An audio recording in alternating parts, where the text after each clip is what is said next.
Good morning and thank you for joining us here on Unscripted on 13 Plus. I'm Carson Courier. Anna Orsini has the day off. She will be back tomorrow. I know a lot of us are looking forward to that, but first we want to start with something that's happening today. A big announcement expected from the president and Governor Katie Hobbs. We know other Democratic state leaders will also be joining the president for this major announcement. It is part of his campaigning route in the Southwest to continue to court Latino voters and call out his predecessor. The announcement is set for around 10:45 this morning, with Hobbs and Biden both expected to speak there. Of course, we'll let you know what comes out of that. We will also be streaming it right here on 13 Plus, so make sure you tune in. And meanwhile, a divided Supreme Court has lifted a stay on a Texas law that gives police broad powers to arrest migrants suspected of crossing the border illegally.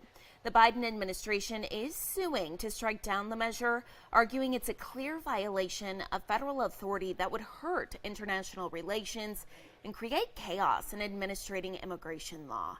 Texas has argued it has a right to take action over what Governor Greg Abbott has described as an invasion of migrants on the border in Texas. Of course, we'll keep watching this for you. It did come down as late breaking news this morning. And turning now to the presidential preference election update. We know this morning we're taking a look at who Arizona wants to see run for president for both parties.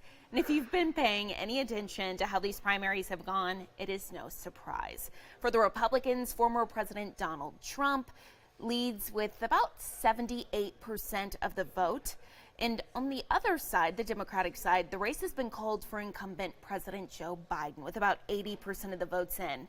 Biden leads with about 90% of the Democratic vote. The closest opponent, Marianne Williamson, is hovering around 3 to 4% of the vote. We know advocates for a ceasefire in Gaza called on Democrats to vote for her to protest the president's handling of the war. And something else that we are keeping an eye on this morning, we are expecting another conference regarding voting security, especially for those voting machines and cybersecurity. So we know that Senate Majority Leader Sonny Borelli will be hosting a press conference this morning discussing what he claims are recently discovered cybersecurity concerns within the state's electronic voting system. That is supposed to get started in about 30 minutes, so we're going to watch that. We'll let you know what comes out of this. We know Borelli has made voting machine concerns a big focus of his political career since the 2020 election. So, of course, still developing this morning, waiting to hear exactly what happens. It starts at 10 a.m. We'll make sure to let you know on air, online, and right here on 13 Plus. Turning now to something happening locally, definitely some big news. We want to take a look at KOLD.com. Here you can see that a teen is missing, and the Cochise County Sheriff's Office is looking for her. This is 13-year-old Rosabelle Ledbetter. She was last seen around 3 yesterday afternoon in Hereford, south of Sierra Vista. Deputies say she has red hair, blue-gray eyes, and was wearing a yellow tank top and ripped jeans. If you've seen her, if you have any information that could help deputies find her, you're asked to call the Cochise County Sheriff's Office or 911. You can see right here on KOLD.com, we have an article with her picture, so you can get a better idea of what she looks like. Also, all the information that we know at this point. So again, if you see her, if you know anything regarding Rosabelle's where she is right now, let the Cochise County Sheriff's Office know. Also, you can call 911. And turning now to our 13 First Alert weather, taking a live look outside. You can see looking pretty good out there. Partly cloudy, a little bit of clouds, a little bit more clouds than what we saw yesterday at this time. We have 13 First Alert forecaster Allie Potter with us on a Wednesday morning. And Allie, what can we expect today? So really nice conditions, in fact. So Okay. the warming trend, yesterday the first day of spring, right? Yeah. Really feeling like spring. A little bit of twist come the weekend, but let's Okay. focus on today though. Really Awesome. nice Let's do it. conditions though. So a live look right now from Marana from our tower station camera. Right now, chilly though. 57 degrees in Tucson, 57 if you're in Sierra Vista, 53 for Nogales, 55 in Wilcox. 51 in Safford, 59 if you're in the Marana area. Taking a live look here at our satellite radar, a little bit of clouds in the mix, and overall, that's it. We're not dealing with any type of rain activity, no snow, hardly even any gusty wind, which is really a great day to head on over to the golf course. Book that tee time. You definitely will by that 10 o'clock hour. 64 degrees by noon, 69. 72 by 2 o'clock, though. Notice, though, we have those calmer winds. Oh, this is not the forecast we like to see, though. Oh, my goodness. I know, especially Carson. I know. Honestly, it's a struggle, but everyone in the station's been sneezing, Yes. running eyes. And you It's that freak time of out year. because you go, oh no, I'm going to get sick. And it's like, no, it's Exactly. just the allergies. It's just the allergies. But they're just a pain, really. Exactly. We're at high levels, and some even peaking to very high levels, and that's going to continue the rest of our work week, and unfortunately heading into our weekend. I know, I'm so sorry. That dust really kicking up, and really just, in fact, by Sunday especially, 29 mile per hour. When it comes to those gusty winds, 27 on Monday, 26 by Tuesday. So this ridge of high pressure is why we're seeing this warming trend, right? But if you look on the left side of your screen, that's the trough that we're going to be tracking, and it's going to be bringing us some cooler temperatures along with that chance for rain. So fast forwarding all the way to your Saturday, or in your Sunday at 5 o'clock at night, we will start to see some of that rain. Of course, more to the north. So we're talking Flagstaff, even more further north to, Vegas and Colorado, Utah. They're going to be seeing the snow. We're not going to be seeing any type of snowy activity, unfortunately. On Monday, though, as you do go to bed, though, we will see some of that rain, too. That's going to seep into our Monday and then eventually into our Tuesday. Taking a look at our first alert 7-day forecast, the low 70s for today. On Thursday, really jumping up to 78 degrees. By Friday, though, the 80s do make a comeback Friday and Saturday. But look at this drop, Carson. 82 degrees on Saturday to Sunday, 67 with that chance for rain. Now, in fact, getting a little bit on the higher end when it comes to those rain chances. At first, we started out the beginning of the week at a 10% chance for rain. So seeing where the trend is going, it looks like Sunday is going to be the best chance for that rain. Okay, so a little bit of everything. Honestly, Yeah. This is the first time that we could possibly see 80-degree temps in March, which is crazy. What is it, March 19th today? Or it's Yeah. March 20th. 20th. Oh, it's my flying goodness. by. It really is. It Ooh. really is. I do want to bring us back on camera really Okay. quick because one of our managers, Robbie, he just came Yes, over and okay. he was like, big news. So sweet tomatoes, something that so many people here Yes. in Tucson love. We know it closed and then there was word that it was going to reopen. yes. So it officially announced its reopening date for April Woohoo! 1st. I know a lot of people are Yay! excited. Oh, so have you ever been? No. I've never But I've been heard either. it's amazing. But people here love it. Honestly, anytime we post one of those, what is your favorite restaurants? Yes, it's always sweet tomatoes. I know. Always. Exactly. So a lot of people probably going to be very happy. Again, that is April 1st. So exciting. But yeah, weather looking great. Yeah. Oh, it is. And you can go to Sweet Tomatoes. Perfect. Why not? Well, not till April. So we'll have that forecast later, though. Very Are you true. talking pizza? I am talking pizza. Can I talk pizza with you? Yeah, let's Okay, do it. let's do Oh it. Why my not? goodness. Okay, let's do bring it. up our website here. So some good news More for food those news. I honestly though. So Chick-fil-A is testing some new pizza options. Don't get too excited right now. We know it's only in College Park, Maryland, but they're kind of testing it to see how people like the pizza, and then Okay. if they like it, they could bring it to other locations. But Okay. listen here. So the options include a cheese pizza with chicken nuggets, pickles, and Chick-fil-A sauce. Or a variation. We have Andres Rendon looking at us from across the He's like, newsroom. "Oh, He's like in disgusted." horror. There's another one with buffalo and ranch sauces. Ooh, that sounds That does good. sound good. And then more of a traditional pizza with toppings like pepperoni and mushroom. So definitely the one That's you're seeing on your Chick-fil-A, screen. though. It's You kind of can't like do just pepperoni. I never even thought about that. Eat more chicken. Yeah, the cows are not going to be. The cows are happy. not going to be happy, no. But I would definitely try this. I actually think would too. I It don't know if looks the good. picture gives it justice.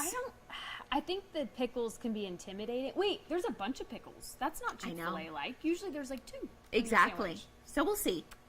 I'd try it, totally. Okay.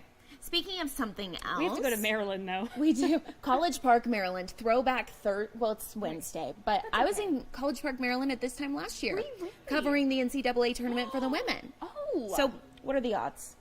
But yeah, so we'll see if it comes to Tucson. I'll stick around for this one, too. Take a look at this. Wendy's. It is debuting a new orange dreamsicle frosty. Ooh. You can now get it at limited locations. I wanted to call Wendy's, but I couldn't early this morning because they weren't even open. So don't know if it's in Tucson, but are you a dreamsicle fan? I mean, if it's there, but I know some people are crazy about it. I know. And I'm not. I'm not crazy about it either. So I'd rather give credit to the people that are crazy about it. But it's kind of like sweet tomatoes. I don't know. A lot of people like it, so maybe there's something or like there. In-N-Out. Exactly. It's You okay. don't like In-N-Out? I like In-N-Out. I mean, I like it, but I'd rather You go think to the hype Chick-fil-A. is too much? Okay. I think so. I'd rather go Chick-fil-A or Whataburger. Okay, good to know. Well, yeah.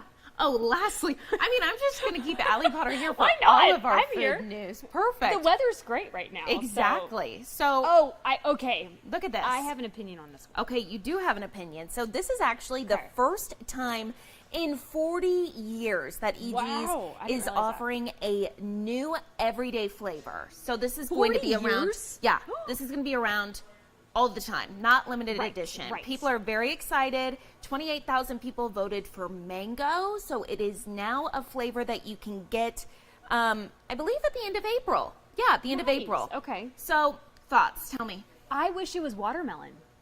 Watermelon is really good. I don't know why watermelon was not it. 28,000 people. But I'm also wanted mango. selfishly not a mango person, so I can't really Yeah. say. The only thing that I think this would be good with is tahini. Yes. Okay. Yes. Yes. Yes, but we'll have to go try it.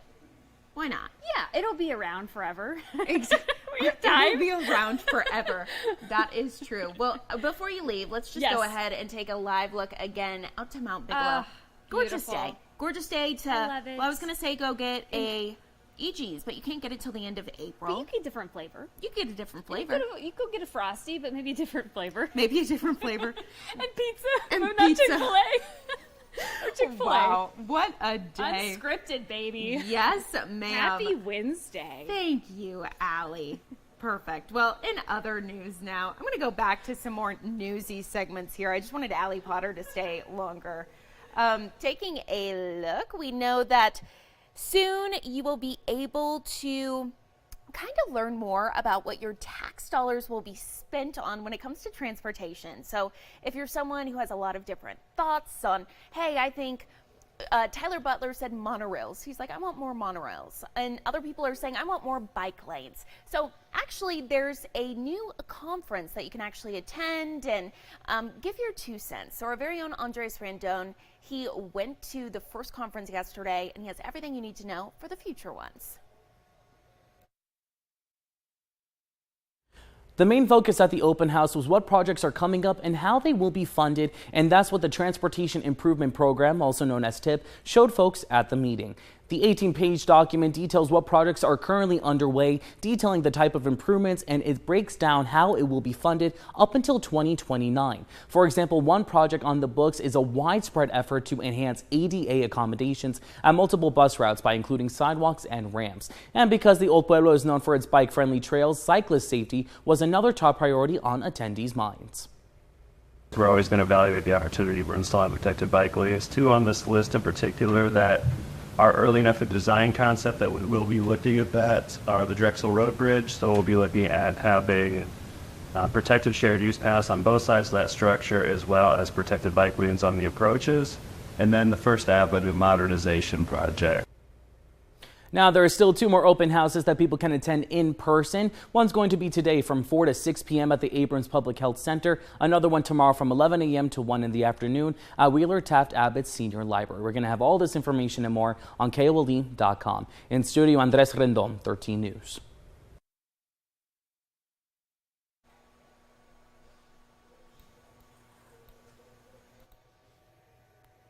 And turning now to some health news. The University of Arizona actually conducting a study to try to figure out if sleep has anything to do with migraines, saying if having less sleep could lead to having a migraine.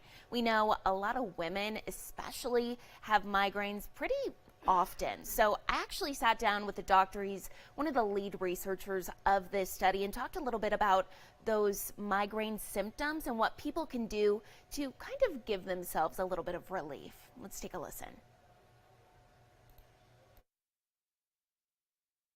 Just to get started here, tell me a little bit about your study. What are your findings correlating a lack of sleep to migraines?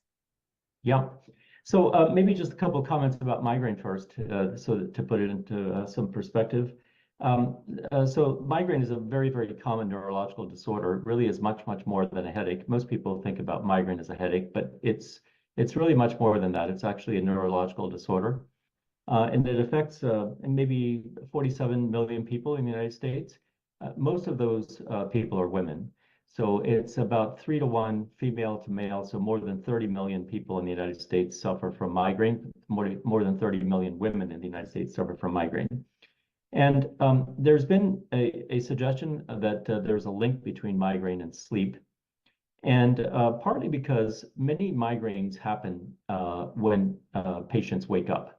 So about 48% of migraines happen as the person is waking up. And what we've never really understood is what is the actual relationship between migraine and sleep?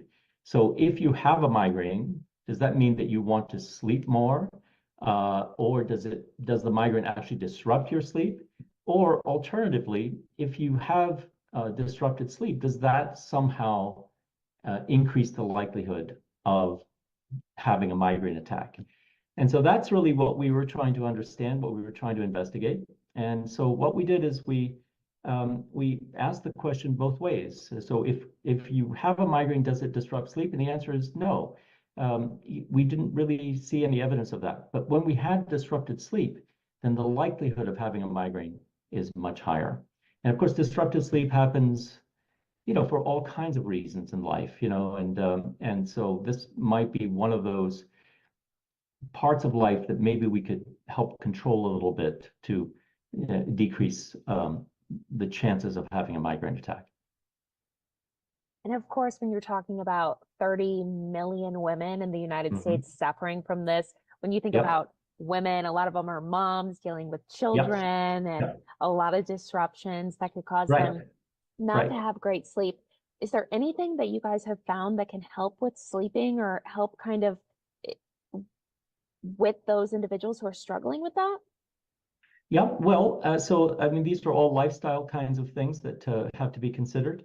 I mean, you're absolutely right about the fact that many of these women that suffer from migraine are young women. They're women of childbearing age. They have children. As I mentioned, many of the migraines happen in the morning, and that's the busiest time, obviously, because the people have to get ready for work, the children have to go to school. All of those things are happening all at once, and so that's a very difficult time. And so what can you do about that? Well, I mean, it's again a concept of behavioral modifications. So no devices in the bedroom, right? And so TVs, phones, especially phones, this is the kind of thing that keeps people awake. Novelty makes people want to, kind of stay awake and not fall asleep. So maybe those are things to consider and to help to, have a good night's sleep. Did you find anything about the number of hours people need to sleep, or is it just you need good, uninterrupted sleep in order to hopefully not have a migraine? Yeah, no, we didn't study anything like that. So we didn't study the amount of sleep. But I will say that the amount of sleep seems to be less important than the quality of sleep. So what we think a lot about is sleep fragmentation. So the number of times you fall asleep and wake up and fall asleep and the duration of those cycles, that seems to actually be more important than the absolute number of hours of sleep. So the quality of the sleep time may be actually more important in the consequences to the health of the person. Is there any reason, anything that made you all kind of interested in studying this? Were you just finding that a lot of people in the morning when they woke up, they were experiencing those migraines, and you're like, what is this in correlation Mhm. to? Okay. Mhm. Yeah. So I mean, so the thing that characterizes migraine is that there's intense throbbing pain, usually on one side of the head, and there's hypersensitivity to sound and hypersensitivity to light, and other symptoms as well. And so what people want to do during a migraine attack is to sort of hide into a dark room, to get away from sensory stimuli, sound and light. And very often they fall asleep. And so the question that started to come up is this sleep actually helping to resolve the migraine? Or is it because you're in a dark room without anything to do that, you just fall asleep? And I think that that's what we learned, is that really it's probable that the deprivation of other sensory stimuli is what promotes individuals to just fall asleep. But the migraine itself is not actually promoting the sleep. So that was one of the questions that we had. And then alternatively, what we've known for a long time is that there's a bidirectional relationship between sleep and pain. And so people that have disrupted sleep, if you test their pain thresholds, they are more sensitive. And so, sleep definitely affects pain. And of course, pain is one of the big symptoms that is associated with migraine headache. We have different ways of dealing with migraine, but prevention is something that is the most effective. And again, lifestyle changes that can help. With sleep as the intervention, the sleep as a way that we can help to potentially decrease the frequency of migraine attacks in people that suffer from migraine. So that would be the goal, is to somehow modify lifestyle so that